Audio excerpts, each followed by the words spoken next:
जय जोहार संगवारी, आज बनाबो पटुआ भाजी के साग। नदिया तीर के पटवा भाजी पट पट मट मट कर देवो।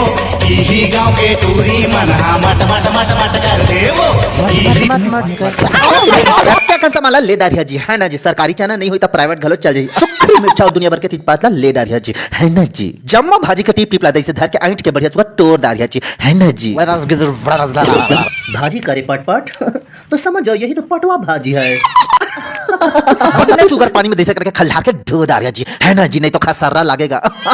बनने सन कढ़ाई टिप जही तब भकले पानी डाल दी है जी। फिर देसे करके जम्मो चन्नल डाल के बढ़िया सुगर उसन दी है जी है ना जी। बनने सन डब्बा जही ता देसे करके पताला डाल के मन के चूरन दी है जी है ना जी। ए आप मन आवा आवा बैठा बैठा संगल जही ता देसे करके जम्मो भाजी डाल दी है जी है ना जी। बनने सुगर हरियर भुरवा में परिवर्तित हो जही ता देसे करके तोप दी है जी है ना जी। ता देसे करके भकले कढ़ाई में तेल डाल दी है जी। जम्मा फोरना सोनल रजिस्टर डाल के बढ़े सुगर भूरा हुआ कौल जम्मो 3-5 डाल के बघा डालिया जी है ना जी। होशियारी नहीं बघाना है।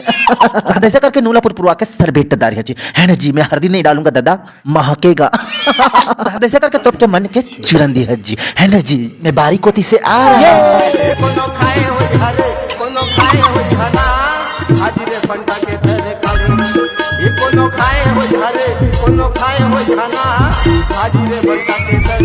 अब ये साग बन के तैयार हो गए जी।